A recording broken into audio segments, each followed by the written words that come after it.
welcome to the second session of our conference. So the second panel has the theme Museums Connecting Communities Internationally Through Equitable Cross-Cultural Exchange.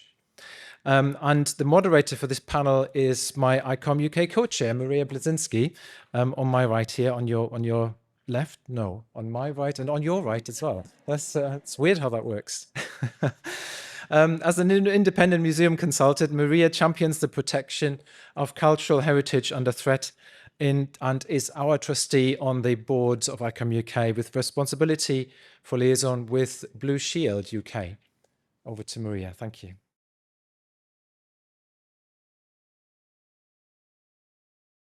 Thanks, Christian, for the kind introduction.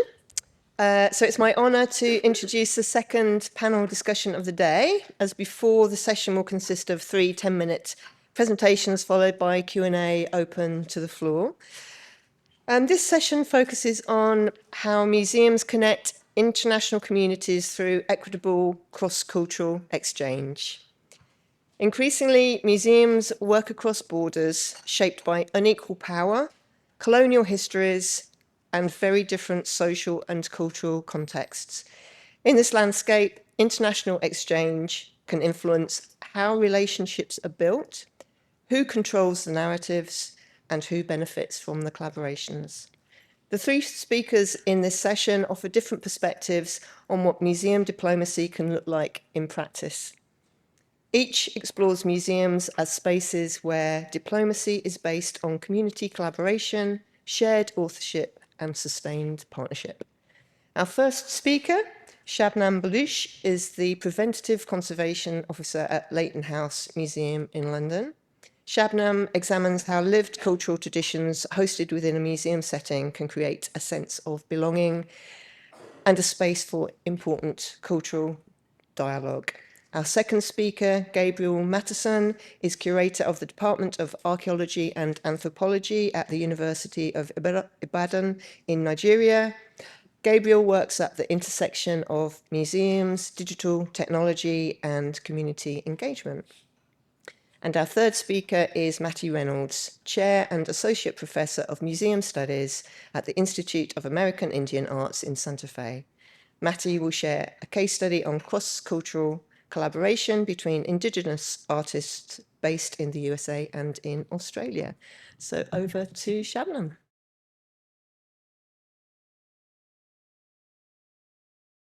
I'm happy and honored to be able to present here today.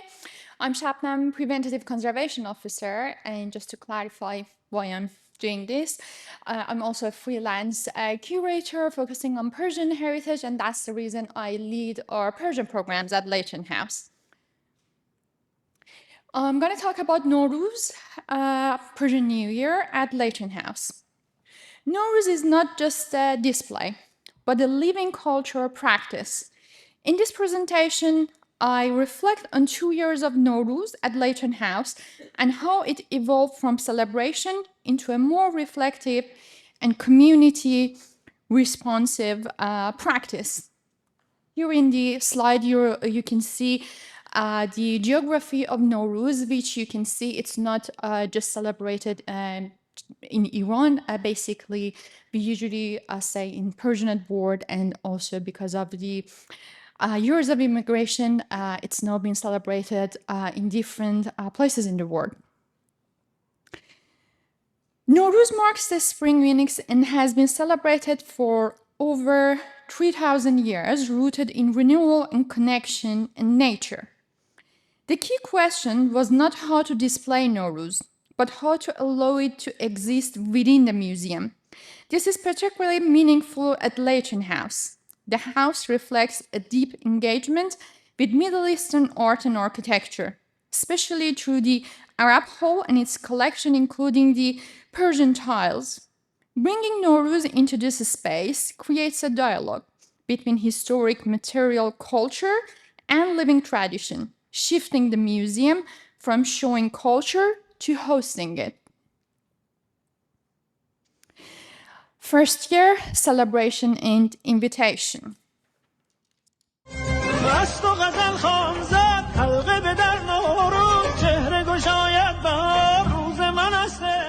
the Voice is a song about Nowruz, and the video that we created about the display on the first year and all the elements that we put on the setting of Haftzin, which means 7 words that start with the sound S, which I named them here, and they are all symbolic. In the first year, the focus was on introduction and celebration. It was about making Nowruz visible and inviting the Persian-speaking community into Leighton House, began to shift from a place of observation to a place of participation. The first year created joy and strong engagement. It introduced Nowruz to audiences who may not have known about it before, particularly non-Persian visitors. This happened through a range of approaches, including tours, music, storytelling, and workshops. Again, the sound that you're not hearing, it's just happened on the day that everybody, the visitors who were in the house, started singing without us even planning that.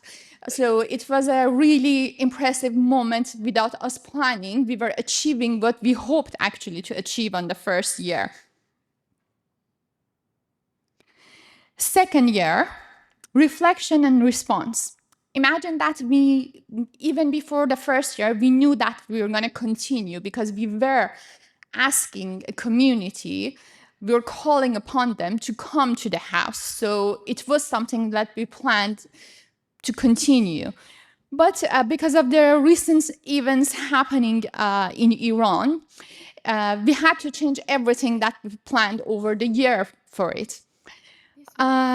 We actually decided to follow a tradition that every Persian household would follow when they lose somebody. The second year, the approach shifted. This was not only conceptual, but also shaped by events affecting the Iranian community. The tone became quieter, more reflective, and more intentional.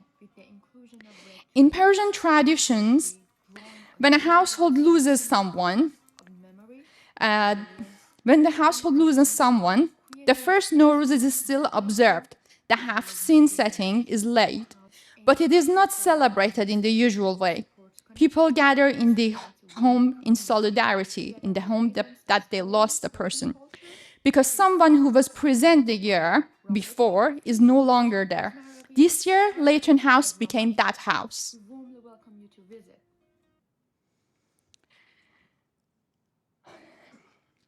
As part of this, I made a curation and I did a decision to introduce elements not traditionally part of the Haftzin. The red tulips and the poetry were added intentionally, not as a decoration, but as a response. In Persian culture and memory, tulips are associated with the loss of innocent young lives. These elements acknowledge the pain of the community while holding a space for continuity and resistance. Examples of recent artworks that artists are creating around tulips and the mythical Persian stories around tulips that we have basically since the great book of King's Shahnameh and the death of Siavash in Shahnameh, which is rooted back more than 2,500 years ago, this story. So we use that to be able to symbolize the pain. And while doing the setting, we actually used the community and the volunteers in the house involved to basically even putting the display together. It wasn't just a one-person decision to how to arrange all this. So we tried to bring the community in to be able to feel related.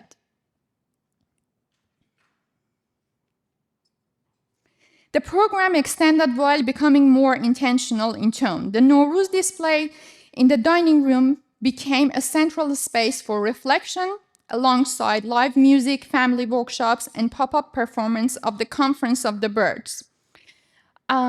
Basically, we did a storytelling of a bird, which is telling the story of Nowruz and bringing all the elements that I showed you in the previous slides, and that bird is teaching the children about Nowruz and bringing all the elements of Nowruz to help them fight the evil, to be able to get freedom for the city. And the Conference of the Birds, basically, it's another Persian story, which is about 30 birds. If you translate the name, Simorgh means 30 birds, and they wanted to go and see the wise mythical bird Simorgh, and along the way, when only 30 of them remaining, they realized that they are Simorgh, they are 30 birds. There is no mythical wise thing to be able to help them. They are the birds who need to help themselves.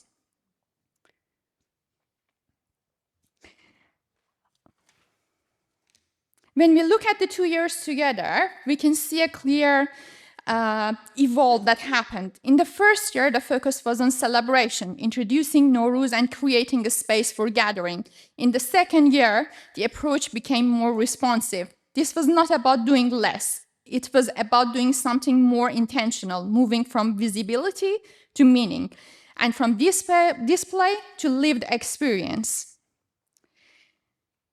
This work is now expanding beyond Nowruz by introducing Tirgan in July and Yalda in December. Persian cultural rhythms begin to unfold across the year within the museum. We are creating a Persian seasonal schedule for ourselves. What this points is a broader shift from representing to presence.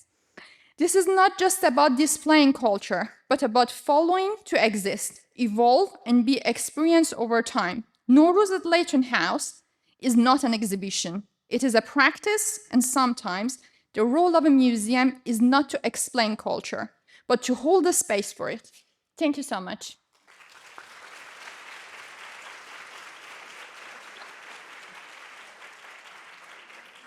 Just to explain, that tablecloth was me by that tablecloth when I was around 5. The same one at Leighton House.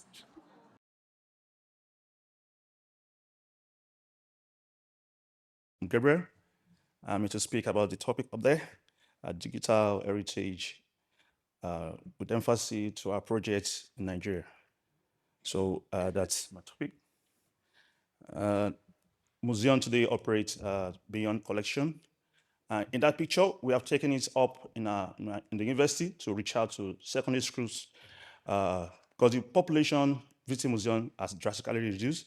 And through the initiative of Combo Connect, a private collaborator, we're able to reach out to secondary schools, talking to them about heritage and you, and to be active to create cultural diplomacy with our community. And so this presentation, here's a practical case in my country, how digital heritage practice foster diplomacy, equity, and collaboration.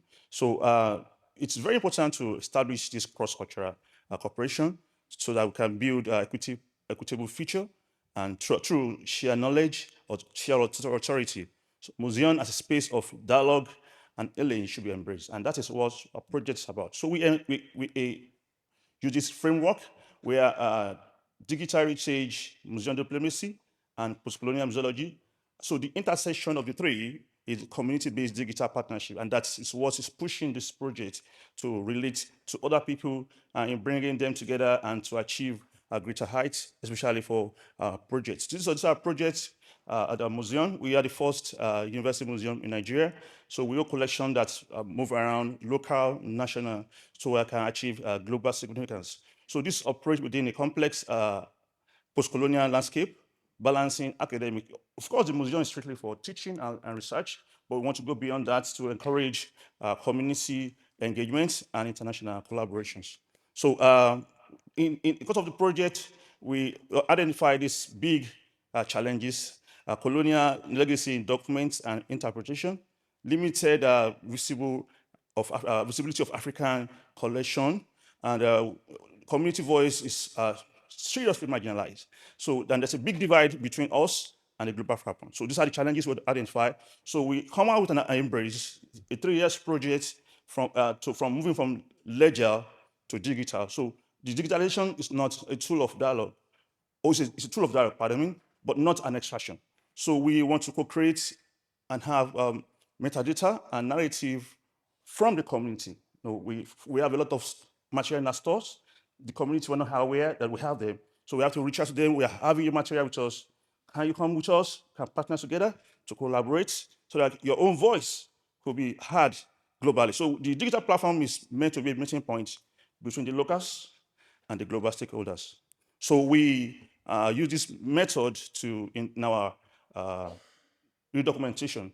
So the scanning, the 3D is not just that parity, but for active redocumentation of our material, then for corporate collaborative interpretation of this material. So we are working with the indigenous custodian. You can see the pictures. We have a meeting we organized with them. We met at NCMM, and we're able to discuss with them. This is what we have, and we're able to identify the missing space so that we can progress. So we embrace participatory cataloging.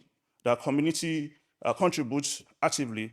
I cite an instance, all the ports we have is seen as ports, but in the context, each port is mentioned by each function. So if there's a medicinal port, it's different from just ports. So this the area we're embracing indigenous language in displaying on the shelves. So we have Ikoko, pardon me for that, that means medicinal port. So the community has a voice in our display. So those are the processes we are embracing. So the community-based digitization project, we have our foreign partners from East Anglia. They partner with us in documentation. You can see Professor Anne there and Professor Sule Agbaka. They are all from East Anglia. We're able to work together with indigenous knowledge holders. And the students were also there, and my team, there's one below, they're entering the data into the system. So we are able to collaborate together with them to have redocumentation of our project. So this is our prototype of redocumentation. The A is the initial documentation that is static. It's not really, it's just meant for keeping record. It's not meant for any other thing. But we have adopted the British Academic Global Professorship. It gave us that template that we embrace currently, and that's what we are using for redocumentation. So under that project, we have 2 students who were able to come out with 2 wonderful theses during that project. The first one focused on systematic virtual recording, metadata creation, and structured data archiving of collections. And the other one focused on digital documentation, classification, and interpretative recording that enhance accessibility and sustainable heritage practices. So these are the way we're trying to move forward. So I have another collaboration with Northwestern University. We have a PhD student from there, Greg, was able to assist us in smart tools and to create a digital platform. So after drawing the 3D, it took the picture to Ede. Ede is a town in southwest Nigeria, and the community were able to view those materials. Wow, it was so excited to see it right there in the face. So the community were involved, and they were able to express the joy that they can even see those objects without visiting the museum. But we encourage them to come around to see the real objects with us. So Bosun is another guy that worked with us in Nigeria. He was able to assist in documenting this object. And using the smart tool, we created a digital platform in Northwest University. They use material history lab was set up, and it's used for teaching students in America. So I just pick a few extracts. It's a large volume. So these are the active sites in Northwest University that they use to teaching students. So recently we had another collaboration. It has been on before now anyway. We have a workshop, Rethinking Relationship, January this year. We invited virtually operator from southwestern Nigeria. We come together to brainstorm on cultural diplomacy. How do we build together? And we're able to come with this outcome, building intercultural understanding to share understanding what we need to make our material stronger. We're able to, in that workshop, we're able to transmit live from Liverpool to the Ibadan, and the curator were able to identify objects, they're able to mention names, they're able to tell the real documentation should be done this way, not the way it has been done. So it promotes a shared humanity, showcasing cultural sensitivity with framework of universal human creativity and care. So we're able to use technology to become a tool for access and agency, and not just preservation. So also, the implication of this is to repositioning in global heritage discourse. So we'll be able to move from the peripheral to active negotiator. And that has us to essential partnering in defining heritage value, and practice. So we intend to have a new model for the Global South.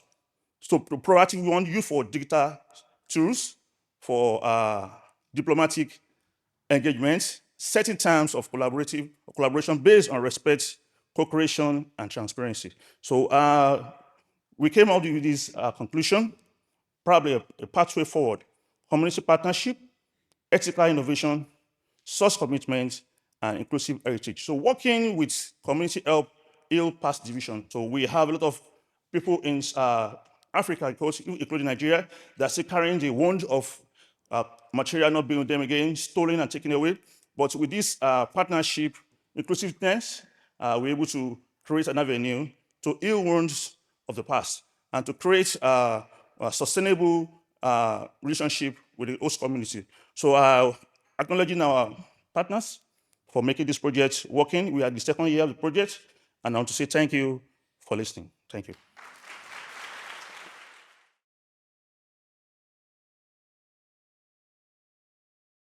Halito, everyone. My name is Maddie Reynolds. I'm a member of the Choctaw Nation of Oklahoma. I'm very excited to be here today. Before I share about this project that's about 4 years in the making, I'd like to thank the British Museum's International Training Program for supporting my travel to Oxford today. I'd also like to acknowledge two of my colleagues and collaborators on this project who are in the audience today, Alana and Rissa, if you'd wave right here in the front. If you have questions afterwards, we don't have time, please come find one of us to ask us whatever you'd like. But I'd like to start with introducing our two organizations, Outer Space Gallery in Brisbane, Australia, and the Institute of American Indian Arts in Santa Fe, New Mexico.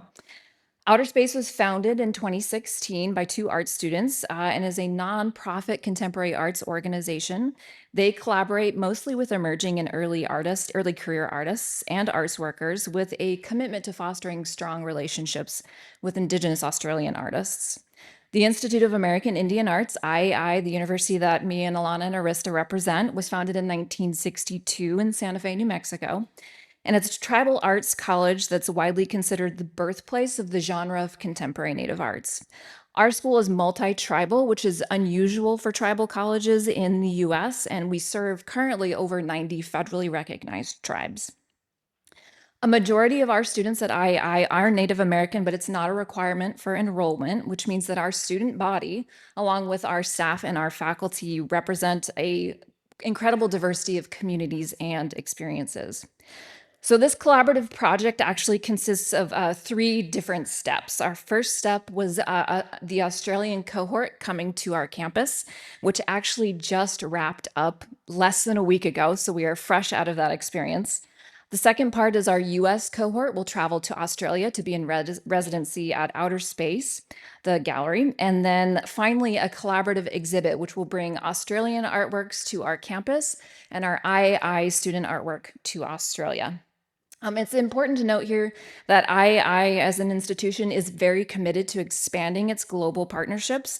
So we had significant institutional backing for this project, but not financial backing. Outer Space had never pursued international relationship before, but they were fully supported by their board. And I apologize, I'm going to run through a lot of slides really fast. I want to briefly introduce you to our artists, Darren Blackman, who's Garang, and Gangalau. He was our Australian Indigenous artist that was in residence on our campus. For a majority, he's a printmaker. And then our student artist, Sol K. Martinez, she is Southern Paiute. She'll be traveling to Australia in October with Alana. She also happens to be a printmaker, so we had a lot of overlap between the two artists that we selected for this particular project. So this project was born out of making and maintaining international relationships with artists and museum professionals from entirely different parts of the globe. I was fortunate enough to travel to Brisbane in 2023, where I connected with their extensive arts and culture network. And through that network, I was put in touch with Outer Space Gallery.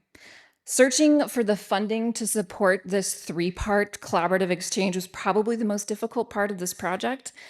In total, I think we spent roughly 6 months researching funding and eventually identified a Creative Australia grant, which Outer Space applied for and was awarded.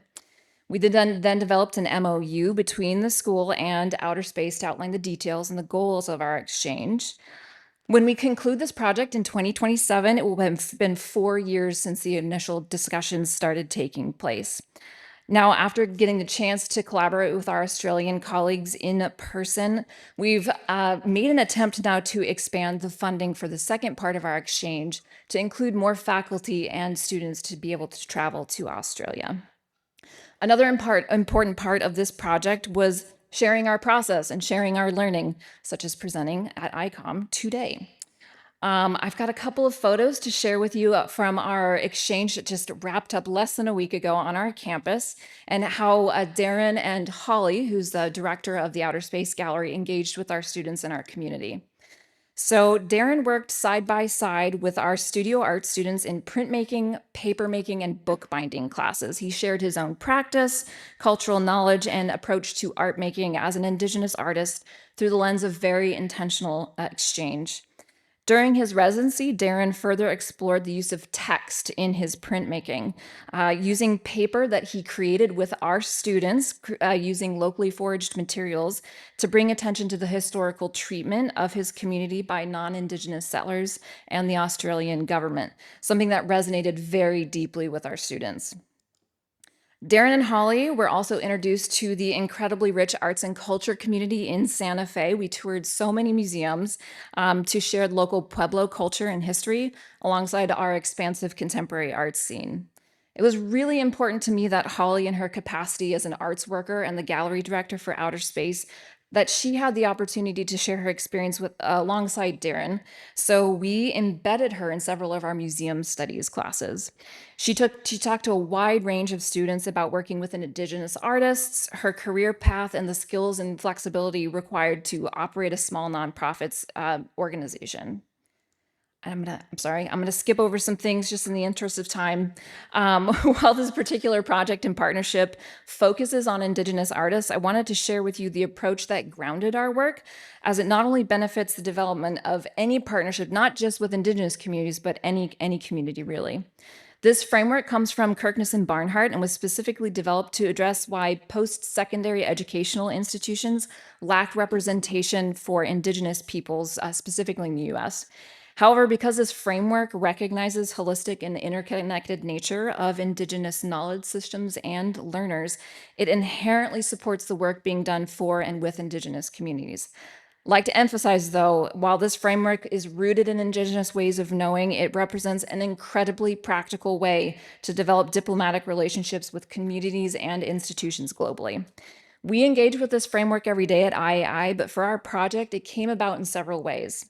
Respect began with our first interactions with Outer Space, flexibility for meeting times across global time zones, ensuring that each meeting was open and transparent for discussions like funding, and that we were able to educate each other on our cultural differences. Relevance took the shape of our project itself, an artist exchange. Each of our institutions serve Indigenous artists and act as a platform to raise up Indigenous voices in our regional and national art spheres. When any institution partners with an Indigenous artist or community, it's essential that the partnership is never extractive, but instead reciprocal. Giving back to each other forms a relationship based on mutual benefit and rejects previously held colonial notions of power. For our project, that meant each participating institution selected the people and the artists that would be part of the exchange based on their own criteria. Lastly, and perhaps the most important, was our responsibility to elevate and facilitate an Indigenous voice. Our students, who are majority Native, were active participants in this first exchange. They helped and support and organize all the events. They documented the exchange. They worked side by side with Darren and Holly to develop their own relationships. And they made an effort to really engage with our Australian guests in their classes. So although we just literally wrapped up this exchange less than a week ago, we've already identified several areas of learning. No matter what, as educators, our students are central to what we do. Involving them in every aspect of this project, from planning to marketing, was key to our approach. The value to our students at IAI, the artists that were selected of this exchange really can't be understated. These types of international opportunities are life-changing for our students and the artists that usually don't have access to the funds to support this kind of international travel. The most relevant learning from this experience, however, is that art can be the language for global Indigenous exchange. As a vehicle of communication, it served as common ground between our students and with Darren and their similar but distinct experiences as Indigenous peoples. Australian First Nations and Native Americans have experienced surprisingly similar treatment at the hands of federal governments that arose in our homelands. Art then becomes a way to translate that experience into a tongue that everyone can understand in some way. So this is the heart of our project, successfully identifying a mode of communication that promotes global cultural exchange, respective of lived experience, and centering education, then taking that learning to an international platform as an example of a collaborative project built on respect and reciprocity. The Indigenous experience, translated via art, deserves a global platform to raise understanding and prioritize the work that's being done in our communities. Yak, okay.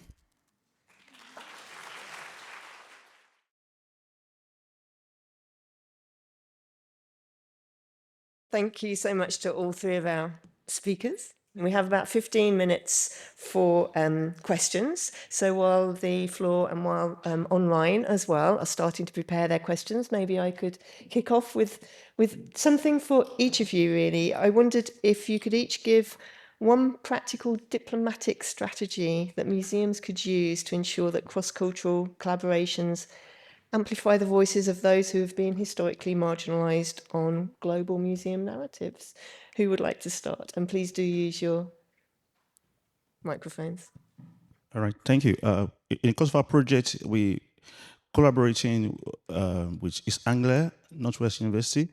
The institution have a standing ethical approach. You know, it's posing a bottleneck for us to relate, to share information with East Anglia, to share information with international collaborators. And we introduced them, want to bring up the locals in. You must say, why? Why should you want to bring them in? So you need to have a voice. So those pose challenges to us because of the project, but we're able to explain over and over to them, and they're able to agree with us, not just bringing the locals, but creating an international platform for our collaborators, and we're able to showcase our discovery. Of course, we've had those collections years back, over 40 to 50 decades. Nothing's done. They're still in the store. Who are we keeping them for? So we're able to get the locals on board. Then we collaborated with the local communities, with the global community. Thank you. Oh, that's a great question, Maria. One of the slides I ran through so quickly, the analogy of a kitchen table and sitting down and having a warm, intimate, friendly conversation over a meal. If you are Native, you are very used to this. You feed people when you want to have a conversation, when you want to build a relationship. So being open, transparent, warm, friendly, and being willing to sit down in a less formal and a more casual way, like over a warm meal. We actually, Arista's partner, hosted a dinner at his home when we had our Australian guests in town, and that opened a lot of really casual, easy-flowing discussion that helped build up what we think the next part of our exchange is going to look like. So I recommend feeding people and being open and transparent. Fantastic. Thank you. And Shabnam? I'm going to use the example of what we did to answer that. What actually started as a celebration, it got really hard for the second year because we couldn't plan anything in advance. We had to wait for the community to decide, not community just in diaspora, but also the people in Iran and the Persian-speaking community, to see what they want to do with Nowruz and reflect on that. And also, Leighton House doesn't represent Iranian people or Iranian community. It represents British community and Middle Eastern community and North Africa community. So we always like to say that it's a place that East and West merged together. So the challenging part was the conflict that was going on was directly affecting what was supposed to be a celebration. And we wanted to put something out which would mean that somehow we might taking sides on the political matters that was going on. And that actually pushed us to think outside of the box, to realize that we need to see this in another layer and explaining it in another layer for people to understand the cultural layer and to be able to take it apart from the political layer, which was something that I would never think that I would have this challenge about a celebration of a new year, but it was something that we had to deal with. And the main thing is that when you took yourself out of the layer that you originally thought about the situation in, and you put yourself in a more human level, which for everybody internationally is more understandable, you would be able to reach out to broader communities. And that was our approach to be able to curate the next year and overcome through the challenges. Fantastic, thank you. Can we open to the floor? Are there any questions here? And we've got a roaming mic as well. So there's a question over there. And if you're upstairs, you're a little bit difficult for me to see. So do grab the attention of Elise. And we've got a question here as well. And there. Hello. Okay. Maybe we could take 2 questions at a time. Okay, so that answered one of my 2 questions, so I'll ask the other one. This is more specific to Gabriel, but if anyone has any input, I'd appreciate it. You talked a bit about your metadata, like reparative metadata process, and I think that kind of extends to my larger interest in how you guys engage the communities as like shared stewards of the projects you guys are putting on. And I kind of wanted to ask a bit more specifically about how you went about documenting the changes you might have made to older colonial ways of writing about the belongings in the collection, and documenting for interpretive decisions you guys made in your engagement with the community. Yeah, I'm just interested to hear your thoughts. Thank you. And could we take a second question at the same time and maybe wrap them together? I think you may have been the second person. I've now lost track of who put their hands up. Hello, everyone. My name is Kashif. I'm a part of ICOM Pakistan. My question is for all panelists. As part of the museum diplomacy, key challenges globally, connectivity and inclusivity, particularly when dealing with shared heritage. For example, in our case, we work with Buddhist, Zoroastrian, and Mughal heritage, which today spans multiple modern nation states. Similar complexities exist in other contexts. Given these realities, what approaches, strategies, and experimental practices have been developed to foster more inclusive and collaborative cultural diplomacy across borders? Thank you. Thank you. Who would like to answer either of those questions? All right. On the redocumentation, we have a big challenge. We intend to go to cloud for storage of our documentation, and the question of who owns the documentation comes up. This ethical, third party having our data with them, and the institution come up with their own policy that for now they don't want the documentation of the museum or the store to go to third party, and we talk about that severally. They stood their ground. So we come to a middle space documentation of adopting Excel documentation. No, we have those proposals given to us by Ms. Angler. We have them highlighted in that space. So for now, we are still on that standalone Excel documentation, but we have a broad scale with space for community voice to be well mentioned. We have to go to some of the villages. We show them the 3D image of objects digitized that what is the actual name for this object.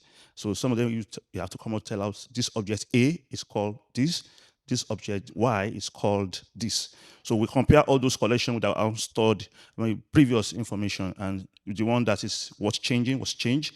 We have the anthropologists among us. They were able to relate well with the community, and some of us are archaeologists, some are curators. So they have their own way of relating to the community. So, and that really helps us in the documentation. Thank you. So I'm not sure I get the second question, but somebody can tell me. I'll take a stab at the second question related to museum diplomacy. Just a Native American 101 for those of you who don't know, federally recognized tribes within the United States are considered sovereign nations. So the relationship with the US government and our federally recognized communities is a nation-to-nation, a government-to-government relationship. And we do see that reflected in our museums, and we can probably see it reflected in this particular project with Australia, but it's always been very important, and as museum trends continue to evolve, is recognizing the sovereignty of Native nations in our collections, in our exhibitions, in our storytelling, particularly for this project between Outer Space and IAI. It was incredibly important that our Indigenous artists, both Darren and Sol, kind of led the charge for the work that we were doing. So we followed their goals, their ambitions, their interest to drive a lot of what we did as far as developing their itineraries, et cetera, because it was most important to elevate their voices in this process. So you can kind of see a little bit of overlap between US museums and relationships to sovereign nations, our Indigenous communities in the US, reflected a little bit in this project. So I hope I answered it sort of. Thank you both. Our roving mic. I know there's somebody here. Did anybody else put their hand up that I've missed? Here. Yeah, and one here as well. Thank you. Okay, thank Lisa you. first. Sorry? You first. Okay. Hi, I'm Lisa from UE Bristol, and my question sort of follows on a little bit from the previous answer. But so, Gabriel, in your presentation, you mentioned ethical data sharing, which is obviously a big topic right now when we're really relying so much on digital documentation. What sort of parameters did you set to make sure that all parties were really adhering to that ethical data sharing within the context of this project? And sort of what could we learn from that to make sure that we all put in best practice? All right, thank you. We have a regulatory body in Nigeria, NCMM. They are the first touch for international collaborators with any museum in Nigeria. So we always embrace NCMM.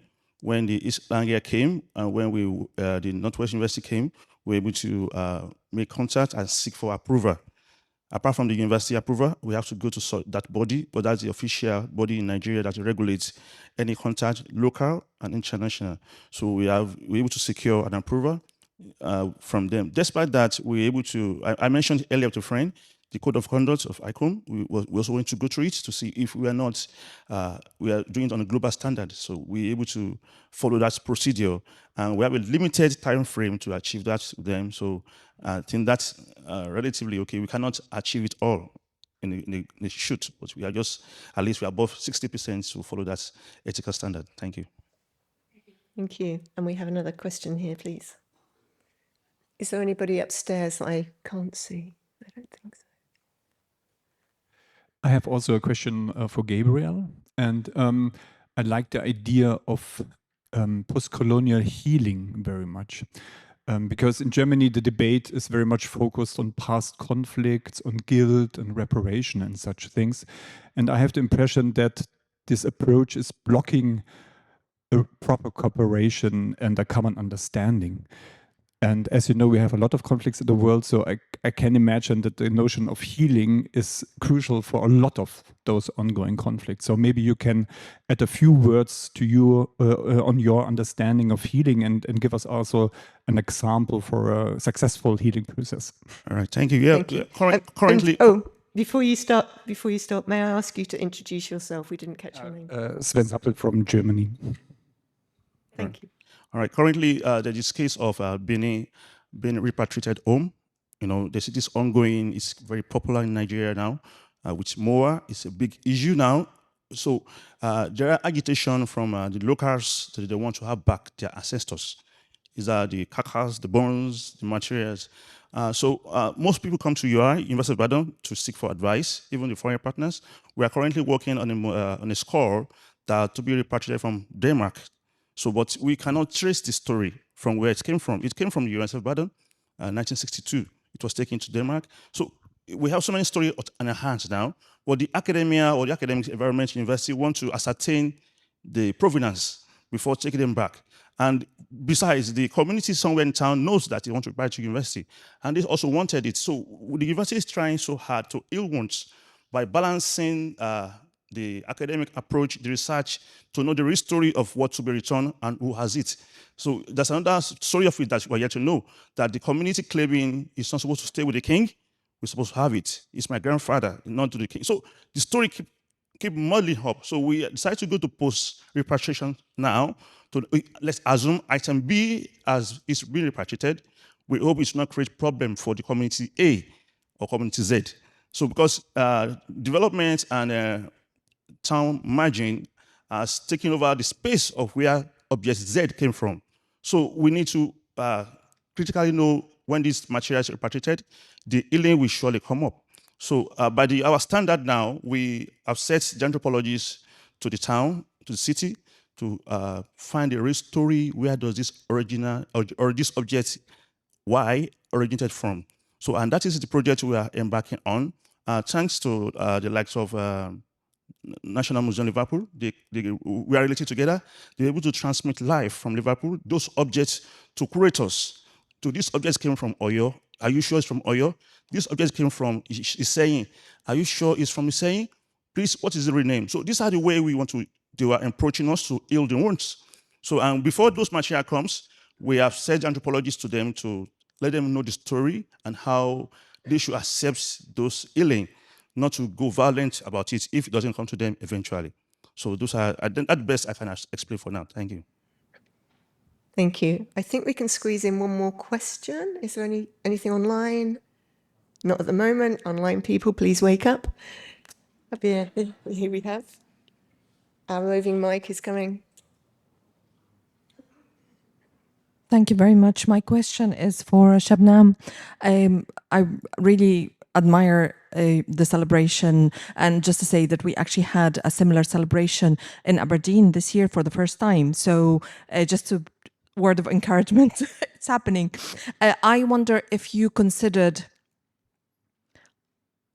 including the celebration in the register for the intangible cultural heritage, because this is actually happening in the UK. It is part of the cultural scene in the UK.